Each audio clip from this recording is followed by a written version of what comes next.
Hi, Laura. Hi.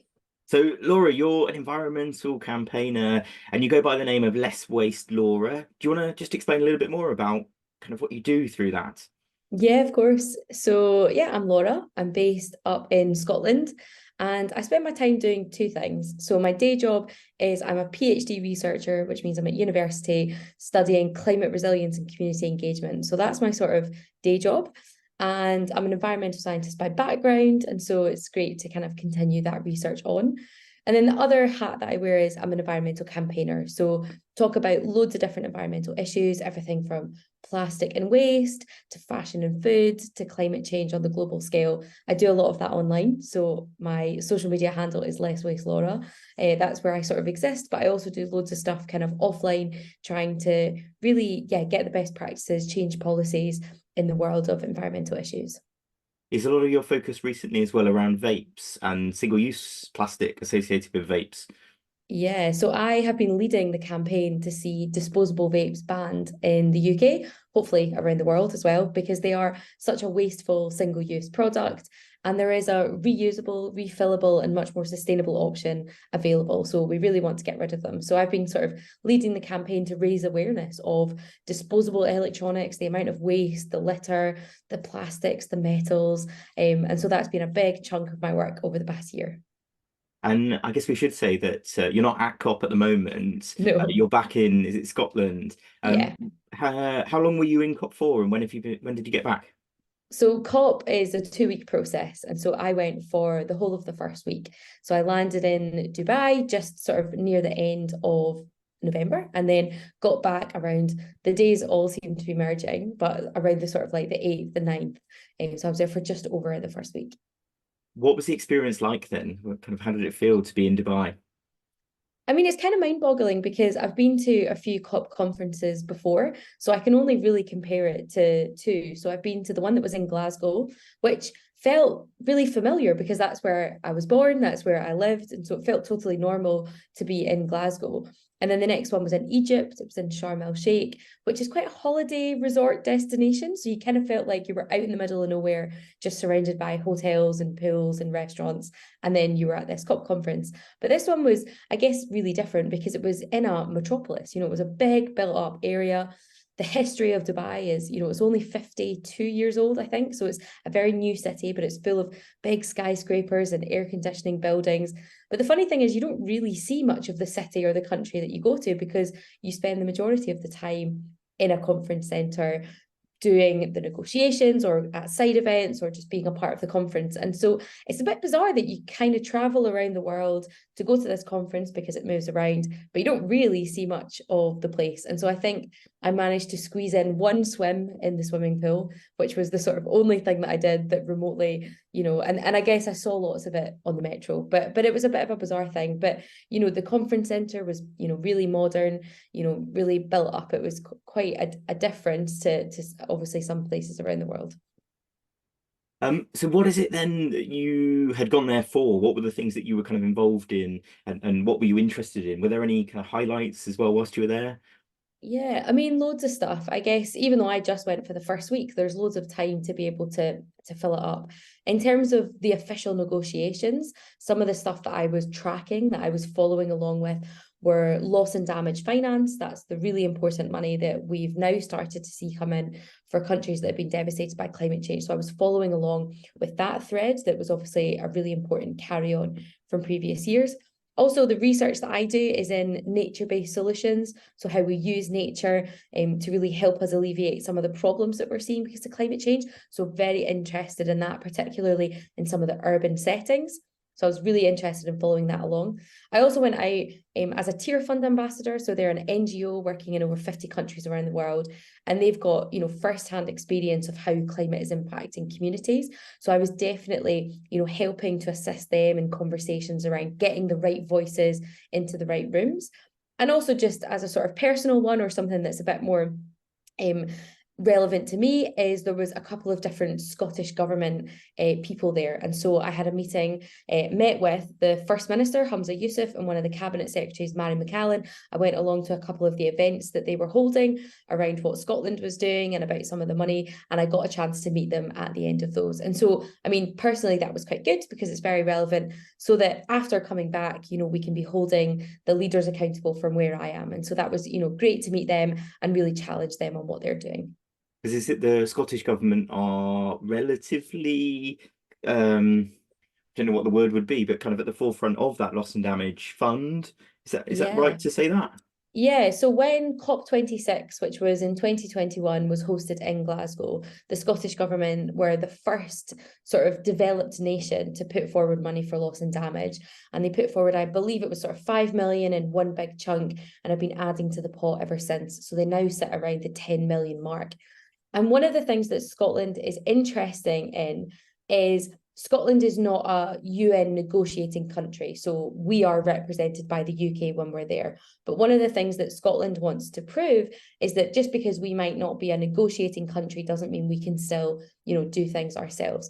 And what they also try and do is say, what are some of the barriers that bigger nations are saying are in the way, particularly on the finance front, and how can we help show that we can break down those barriers?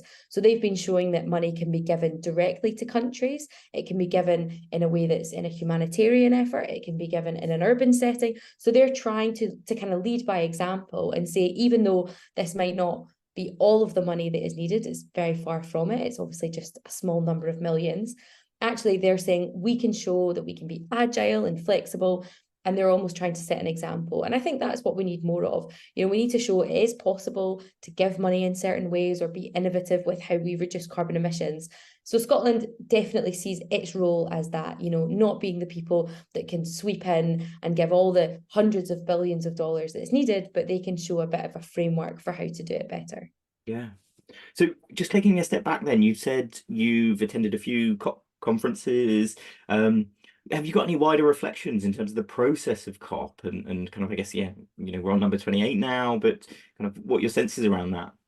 Yeah, I mean, you could be cynical and say we're on 28 and we're still needing to do them and we've still got lots of problems. So it's obviously not a perfect process, and we know that.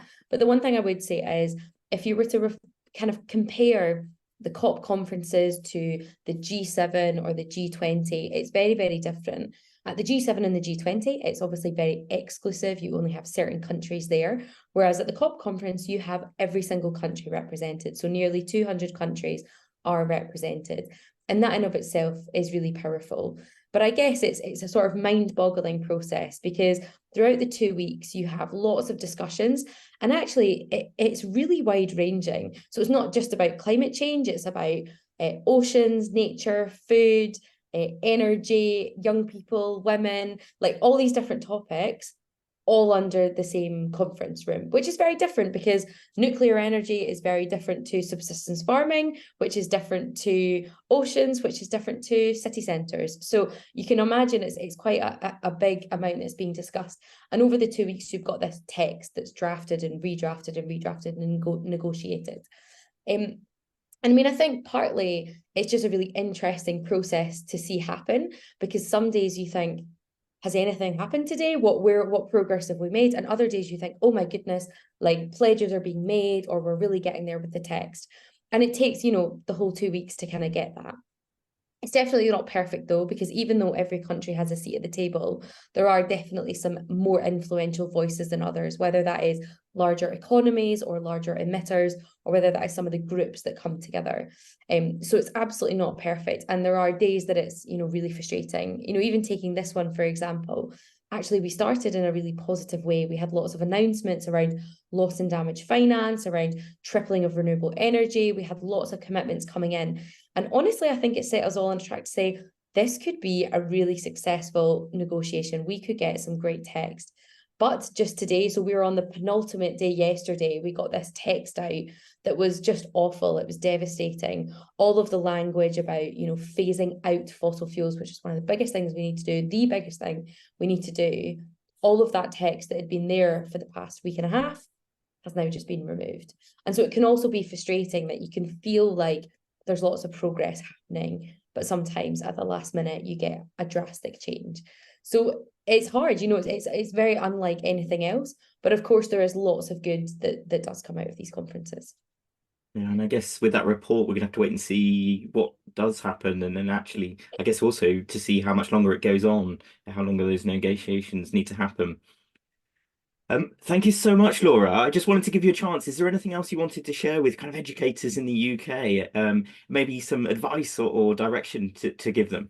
I mean, I guess one of my real reflections coming back from these conferences, so I've been 3 times now, even though we talk about all this stuff up here, it's like high level, big commitments, global targets, it can all feel very distant and quite irrelevant sometimes because you think, what's my role as either an individual or as a community or as someone who has a workplace or whatever it might be? It can feel really distant. But actually, every time I come back, I have this overwhelming feeling that the change is going to come from the ground up. So say we have these huge tree planting targets, just as an example, across the world. Well, that's broken down into countries. And then the country has the big target, but then that's broken down into regions. And then the regions, eventually it gets down to the point where it needs actual people to go out and plant those trees. And I always just think that that is where the role of communities and individuals, schools, you know, is an example of that. That's where they come in and say, actually, that's how we're going to make that change. And so when we talk about any of these high level discussions, we need the people on the ground to be implementing them. We need people, students coming through schools who are going to then go into these workforces, be part of that just transition. And so I think I would just encourage, you know, teachers to be talking to pupils about these really big high level things that are super, super important, but then thinking about, and what does that mean for us? So when we look at whether it's, you know, getting car miles down or tree planting or using less plastic or protecting the ocean or energy, whatever it might be, asking your classes or looking at the curriculum and saying, and what does that mean for us? And what can we take away? And, you know, I think there's like really practical things that schools can do, litter picks and tree planting and all of that, but also it's about instilling that real ethos into the students that says sustainability is not just for one type of person or one type of career. Actually, everybody is going to need to bring sustainability into whatever job that they do. You know, now that I'm back in an academic setting, I'm getting brought into all these different rooms. So like lecturing accounting students about what does it mean to be sustainable and an accountant? I don't really know, but we have a conversation about it and see what happens. And it's the same, you know, lots of doctors and nurses are thinking about what does sustainability mean in the medical field? And you can bring that into lots of different things. What does it mean for small shops in your local area or your library to become more sustainable? And I think that's what I would really encourage teachers to do is, you know, don't get too lost in the big high level stuff that can sometimes even go over my head, but actually just think about what does it mean for each and every individual student to take away a little bit of that sustainable ethos to then kind of put forward no matter what they think about doing after. Yeah, thank you so much. That's a really important message. So thank you so much, Laura. And thank you for taking the time to have this interview. No, you're very welcome. Thank you so much for having me on.